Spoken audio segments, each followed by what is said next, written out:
Es un placer para mí estar aquí y sobre todo ver que hay muchas personas que tienen interés por la República, por sus instituciones y que voluntariamente se reúnen para reflexionar. Yo siempre llamo a esto un perfume de Pompeya, ¿no? Más allá de que cuando uno tiene ciertas depresiones que a veces acarrea la vida cotidiana, uno ve muchísima gente a lo largo y a lo ancho del país que dedica su tiempo libre, es decir, no son acciones orientadas a maximizar los beneficios como uno hace en la vida laboral, económica, sino que son acciones altruistas. Usa el tiempo libre para cuestiones que no tienen que ver directamente con el ingreso, sino con el interés general. Y eso es una epopeya, es muy bueno y yo creo que es uno de los grandes valores que tiene la Argentina y que hace que este país merezca seguir teniendo un futuro.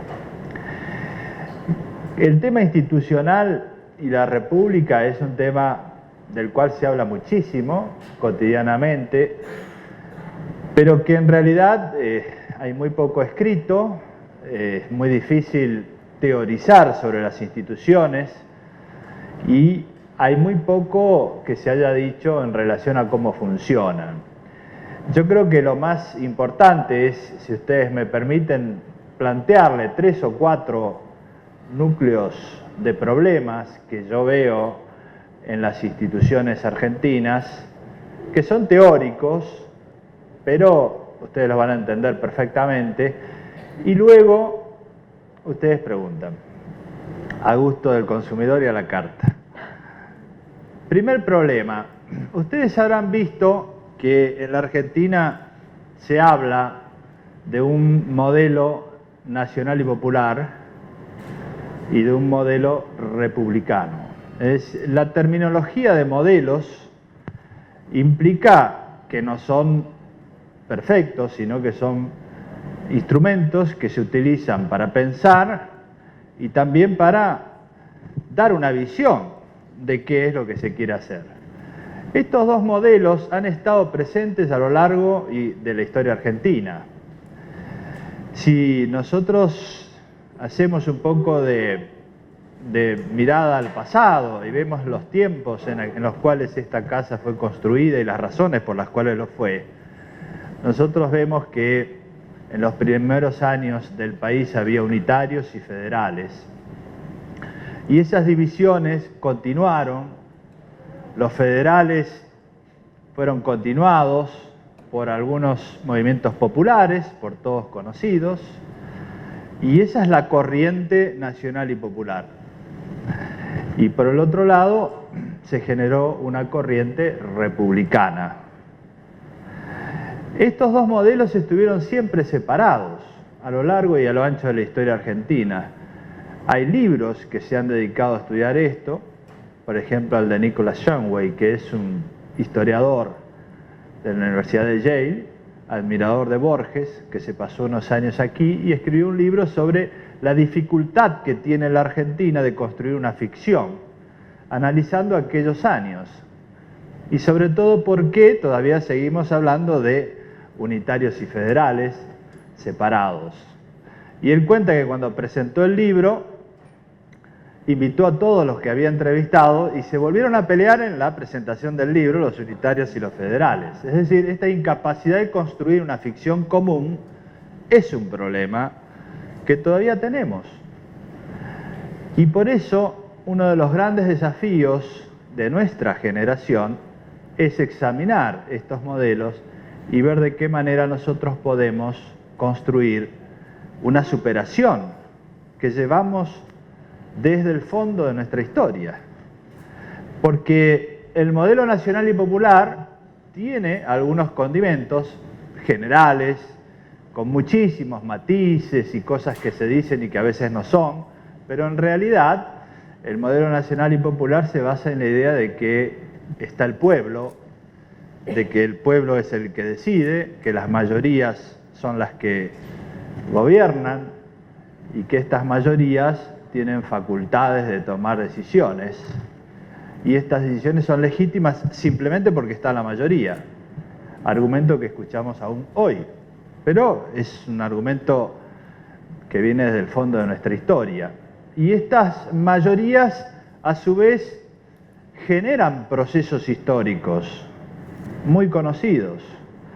Y estos procesos históricos generalmente han sido de un nacimiento con una gran fuerza, promesas institucionales que luego van degradando y se van deteriorando. Yo hace muchos años escribí un artículo sobre esto diciendo que nacen adultos y evolucionan hacia la infancia en términos institucionales. Y lo vemos con mucha frecuencia en la historia argentina. Movimientos que nacen con grandes promesas de construcciones institucionales que después se van degradando y terminan generalmente en situaciones de dificultades, crisis. Este es un tema. Ahora, el modelo republicano también ha tenido muchas dificultades para implementarse, porque el modelo popular tiene el problema que casi siempre se ha enfrentado con las minorías, casi nunca ha admitido límites y por eso ha tenido problemas con el sistema republicano. Ahora, el modelo republicano en la historia argentina también tuvo muchos inconvenientes y generalmente se divorció justamente del pueblo. Tuvimos república sin pueblo durante muchos años.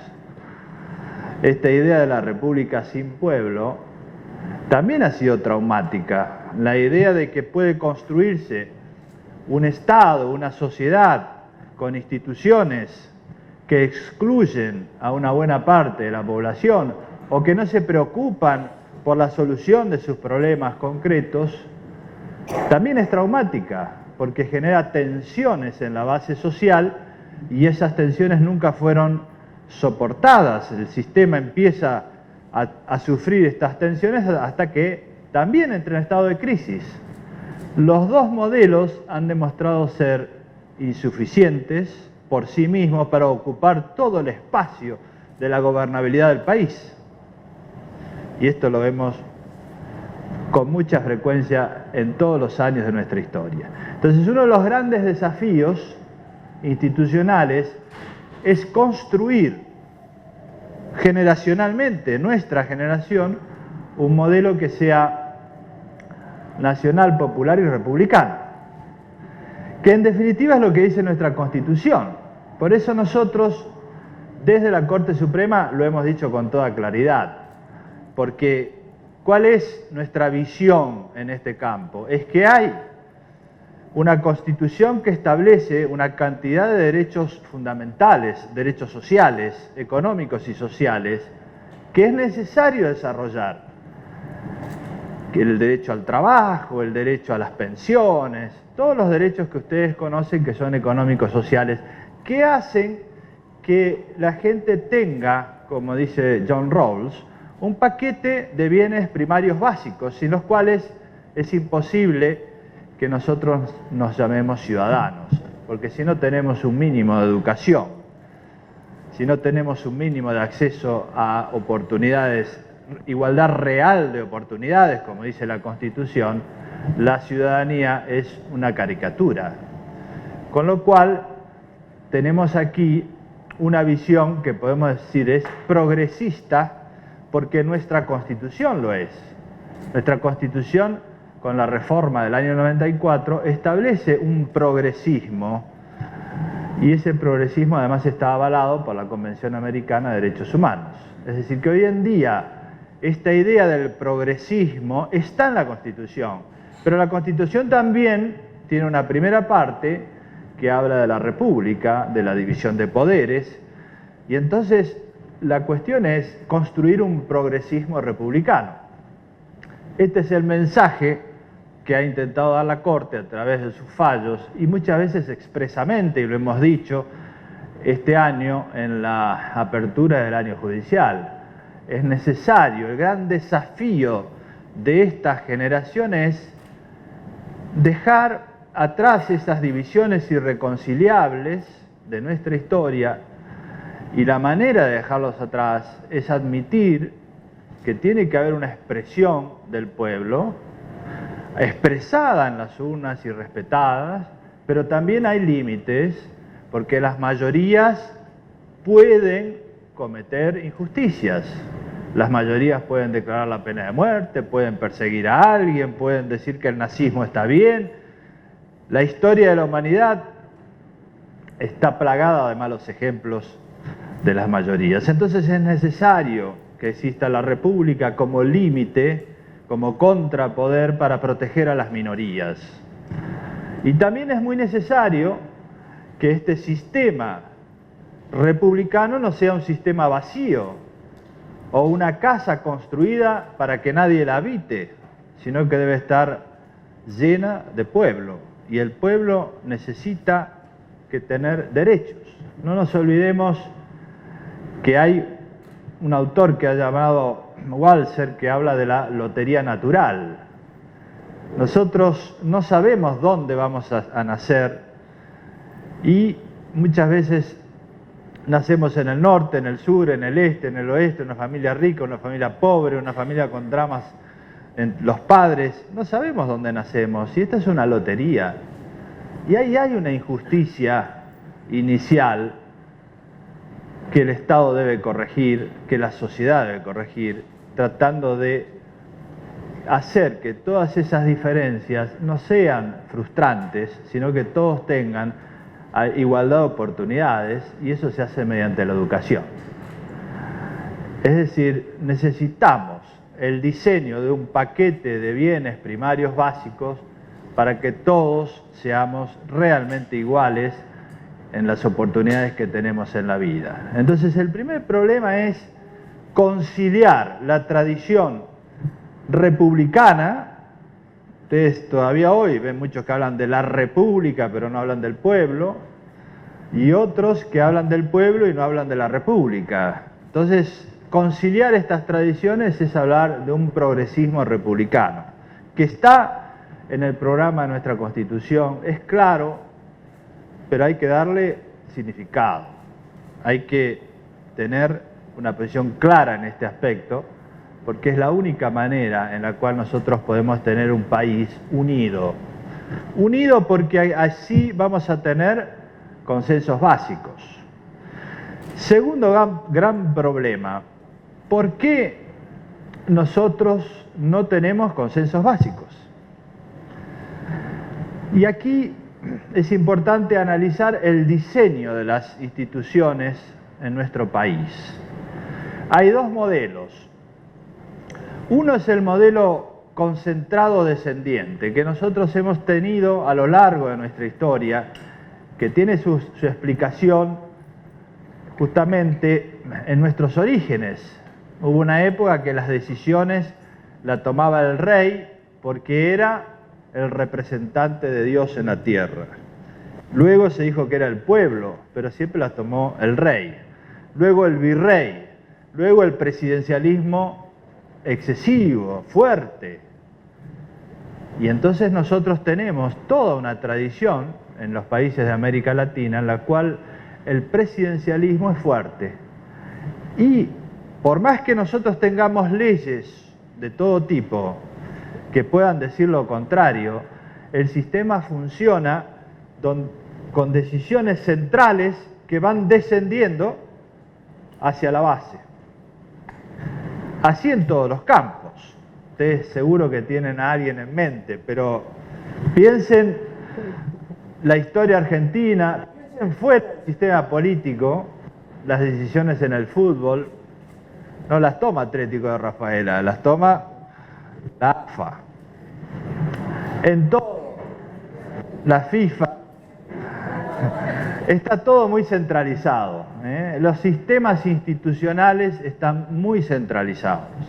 Y esta idea de descendiente está muy impregnada en casi todos los sistemas institucionales que regulan la vida social. Esto tiene un efecto, que en primer lugar, este sistema funciona cuando hay una sociedad homogénea, es decir, cuando todos piensan más o menos igual. Funcionaba en el siglo XIX, en el siglo XV, Porque había sociedades con personas que pensaban más o menos lo mismo, pero en el siglo XXI ya no puede funcionar, es una vana pretensión, porque las sociedades son multiculturales. Es imposible pensar que hay una idea homogénea que va descendiendo y se aplica a la sociedad, porque eso excluye a una buena parte de la sociedad. Y eso es lo que nos pasa. Como excluye a una buena parte de la sociedad, las oposiciones no son simultáneas. No hay debates con los cuales se llega a una conclusión, sino que hay una línea que conduce, aplica una determinada concepción, se termina ese proceso y luego viene el otro, que es la oposición. Entonces no son simultáneas, sino sucesivas. Y eso hace que tengamos crisis pendulares. Vamos para un lado un tiempo y para otro lado otro tiempo. Esa estructura institucional concentrada, descendiente, tiene también otro efecto, y es que al estar tan cerradas, los costos de transacción son muy altos. Esto se ve mucho en la práctica, porque uno dice, ¿por qué Argentina tiene tantos triunfos individuales y tantos fracasos colectivos? Si ustedes recorren cualquier área, van a encontrar argentinos y argentinas destacadas por todo el mundo. En el arte, en la música, pintura, en el cine, en el fútbol, en el tenis, en el derecho. En cualquier ámbito van a encontrar individuos formados en este país, destacadísimos a nivel internacional. Es decir, tenemos un enorme capital humano, muy valioso. Ahora, ¿por qué ese capital humano no está en la conducción de los asuntos públicos? Porque los costos de transacción son muy altos. Cualquiera que quiera dejar la vida privada e ir a la vida pública es tremendo, porque las trabas son muy altas, porque está todo muy cerrado. Entonces, esa es una cuestión importante, porque cuando ustedes ven en la realidad la posibilidad de acceso de personas que tienen interés en la vida pública, en el sistema político institucional o en cualquier organización, es muy difícil y con altos costos personales, familiares, de todo tipo. Esto hay que transformarlo. ¿Cuál es la alternativa? Es un sistema que no es concentrado descendiente, sino ascendiente y descentralizado. Nosotros tenemos que lograr que exista descentralización, por lo menos en cierto grado. Fíjense ustedes que nosotros tenemos un país que de acuerdo a la Constitución es federal, pero el federalismo prácticamente ha dejado de existir, porque el federalismo fiscal, el de los recursos, está concentrado, porque las decisiones están concentradas, y esto no es culpa de un gobierno, es una historia bastante extensa. Nosotros tenemos que descentralizar para que las regiones crezcan y tengan ciertas autonomías. Nosotros tenemos que descentralizar para que las organizaciones de la sociedad civil, todo ese capital humano, tenga vida y participación en la vida pública. Eso significa que va a haber una fuerte interacción en cada tema, se discutirá en la base social y lo que llega a ser una decisión es el resultado de todas esas discusiones. A eso se lo llama democracia deliberativa, tema que en la Argentina trabajó Carlos Nino y muchos otros autores. Es decir, el intercambio de opiniones, de encuentro, significa que va creciendo, la decisión asciende y no desciende. Y no es de uno, sino de una multiplicidad de visiones. Entonces, a nosotros decimos muchas veces, nos cuesta el consenso, pero porque en un sistema institucionalmente cerrado es muy difícil. En un sistema institucionalmente descentralizado es mucho más sencillo, porque el encuentro no es que el consenso, no es que todos estemos de acuerdo en todo, porque esto es imposible. El consenso es el resultado final del encuentro de posiciones contradictorias. Entonces tenemos que multiplicar los lugares de encuentro para que el sistema institucional establezca muchos sitios donde se discutan cuestiones y éstas vayan ascendiendo y lleguen a ser la decisión final en el Estado. Es una inversión copernicana del sistema institucional que hay que hacer. Porque de lo contrario vamos a seguir siempre por el mismo camino.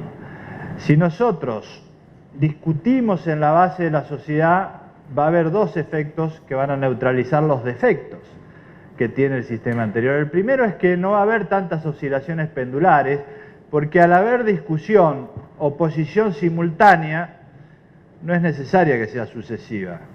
Tiene que haber una síntesis. Y al haber participación, va a haber mucha más gente que se integre al sistema antes que quedar fuera del sistema criticándolo. Por eso que un sistema institucional descentralizado es una de las grandes reformas que hay que hacer y creo que nuestra generación es responsable de eso.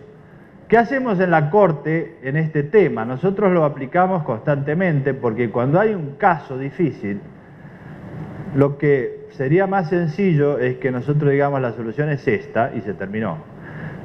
Pero lo que hacemos es una audiencia pública donde uno escucha visiones diferentes. Hemos hecho muchísimas. Y en esa audiencia pública están las partes que tienen interés y después los amigos del tribunal que son sectores de la sociedad que vienen y opinan. Y entonces uno escucha. Y cuando escucha, esa audiencia es un lugar de encuentro de posiciones diferentes. Hay que multiplicar los lugares de encuentro donde uno escucha posiciones diferentes y la decisión luego es una síntesis. Así se estructuran los consensos y no a la inversa. Creo que la Argentina necesita un sistema institucional descentralizado, por lo menos mucho más de lo que lo tiene ahora, y donde multipliquemos los lugares de encuentro de posiciones diferentes. Nosotros hicimos hoy el Día del Periodista y vienen periodistas de todos los sectores y se encuentran ahí, en otro lugar no pueden. Cuando hicimos la audiencia de la ley de medios, vinieron de los dos sectores. Cuando hicimos las audiencias de libertad de expresión, también. Cuando hacemos audiencias sobre casos tan complejos como es la protección ambiental o la discusión sobre discusiones laborales, sobre instituciones familiares, ahí siempre hay visiones diferentes. El tema es que sepamos escuchar y construir en base a eso. Entonces, segundo tema, yo creo que el primero es conciliar las dos tradiciones, ir hacia un progresismo republicano que es el que diseña la Constitución. La segunda es invertir el sistema institucional y hacerlo descentralizado, basado en una democracia deliberativa. La tercera es que si hacemos estas dos cosas, no es fácil conducirlas, porque cuando uno tiene todo el poder y tiene la posibilidad de imponer sus opiniones, es muy fácil conducir. Pero cuando uno tiene que conducir la diversidad, es mucho más difícil. Lo que hay que tener en claro es que conducir de la manera que se pensó en el siglo XIX, esta manera centralizada, con decisiones que todo el mundo debe seguir, es cada vez más difícil en el mundo actual. Es un estilo del siglo XIX, que no funciona en el siglo XXI, cada vez es más difícil, porque hay multiplicidad de opiniones y porque la gente no se adapta. Y no se adapta, no hay manera que se adapte, y no se puede legislar contra las olas del mar. Los movimientos sociales son indetenibles. Entonces, claro, se necesita una clase dirigente con formación del siglo XXI, que pueda conducir la diversidad.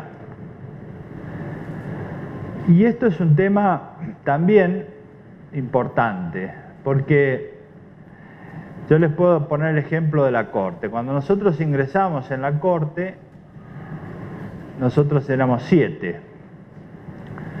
Para sacar una decisión éramos 7 personas distintas, en edades, en origen, en formación, en ideas, en todo. Entonces, una estrategia normal, en el sentido del siglo XIX, es decir, junto 4 y tengo la mayoría. Y esto hace que haya una mayoría de 4 y esa mayoría de 4 se imponga sobre la de 3 y así construimos el poder, que es la manera habitual de construir el poder. El problema de esto es que dura muy poco y así ha pasado en las cortes anteriores, que terminaron con crisis, con mayorías que fueron deteriorándose, y uno le cuesta cada vez más mantener una mayoría de ese tipo.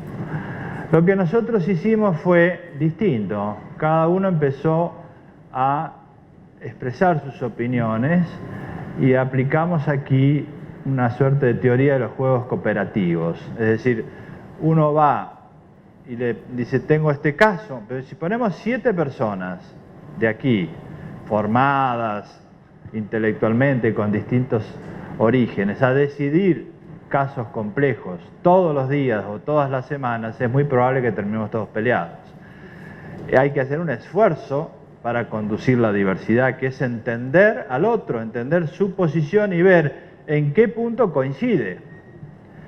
Y entonces hay situaciones en las cuales coincidían 3 y en otras esos 3 no eran los que coincidían otros distintos.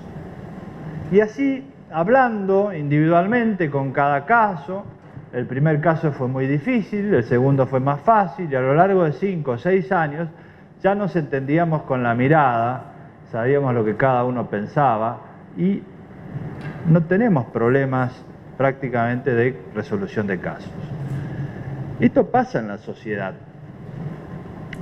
Pasa, porque cuando uno dice que hay unidad de ideas sobre un tema en un determinado partido, en un determinado sector, es porque se trata un tema, pero esa misma gente la ponen a opinar sobre el matrimonio igualitario y es distinto. La ponen a opinar sobre la trata de mujeres y el grupo ya es distinto. La ponen a opinar sobre la minería en los Andes y la división es distinta. La ponen a opinar sobre la regulación del mercado y los grupos son distintos. Es decir, hoy en día no hay esa homogeneidad rígida que existía en el siglo XIX.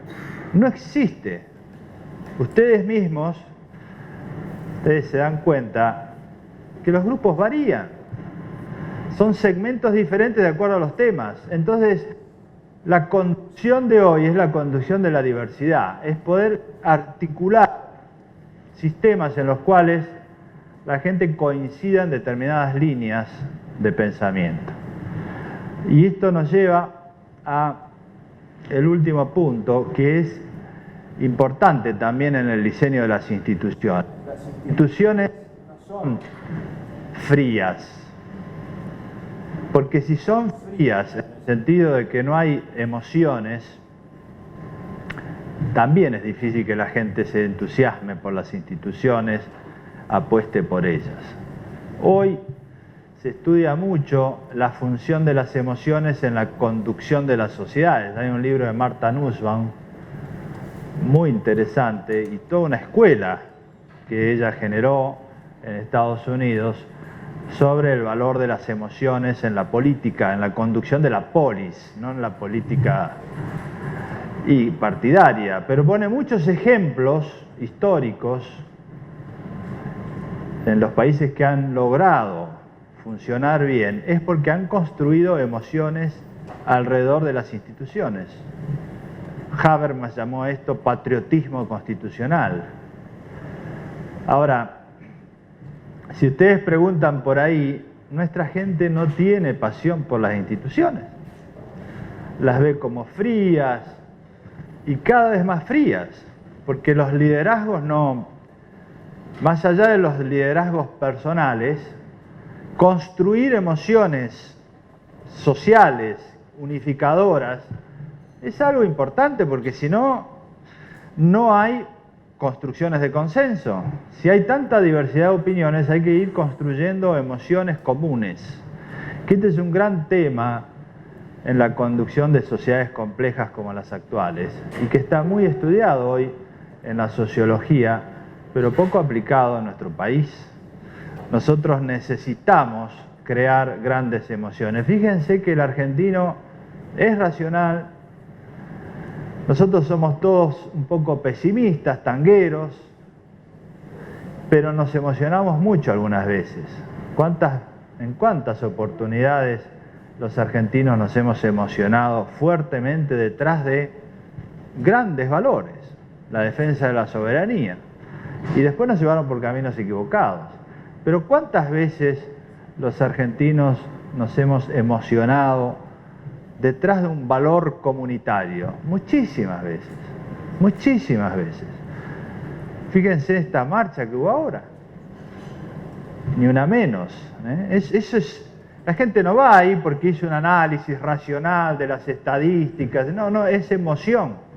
Entonces, construir emociones que fortalezcan las constituciones y las instituciones es una tarea central en la conducción de las sociedades actuales. Hoy estamos en un momento frío, nadie se entusiasma por nada, pero esto no es bueno. Entonces, el resumen es, una buena teoría de las instituciones y de la República para mí requiere enfrentar el problema histórico, que es esta división entre la tradición popular y la republicana, y fijarse lo que dice la Constitución, este progresismo republicano, que es una síntesis de ambas tendencias, que fue justamente la Convención Constituyente donde estaban todos. Ir a un sistema de conducción institucional descentralizado, por lo menos en algunas áreas, que permita mucho más la participación. La Corte está tomando muchas decisiones en este tema. Fíjense que hace poco sacamos este año un fallo en el cual habilitamos a las organizaciones no gubernamentales a hacer peticiones por la República en judiciales, cosa que nunca había existido. Habilitar la participación, descentralizar. La República no es algo de uno, es la sociedad que tiene que participar. Tercer tema es este de la conducción de la diversidad, que es cambiar en un nuevo ciclo distinto de la dirigencia del siglo XIX.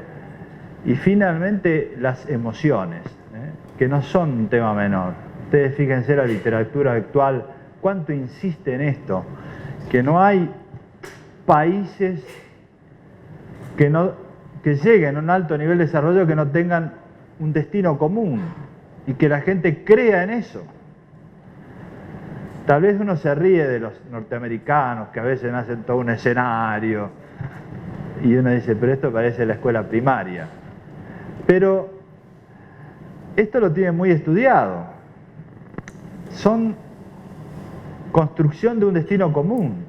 No lo que dice John Way, que nosotros no hemos podido construir una idea de nación, o lo que decía Borges, que somos muy individualistas. Entonces, es necesario construir una imagen colectiva, un destino común, porque si no, la gente no se entusiasma detrás de eso. Y yo creo que este es un aspecto central. En definitiva, en estos temas son los que nosotros estamos trabajando en la Corte, tal vez son un poco teórico, pero creo que son los núcleos centrales que explican gran parte de nuestros problemas institucionales. Así que ahora muchas gracias y a la carta, pregunten ustedes.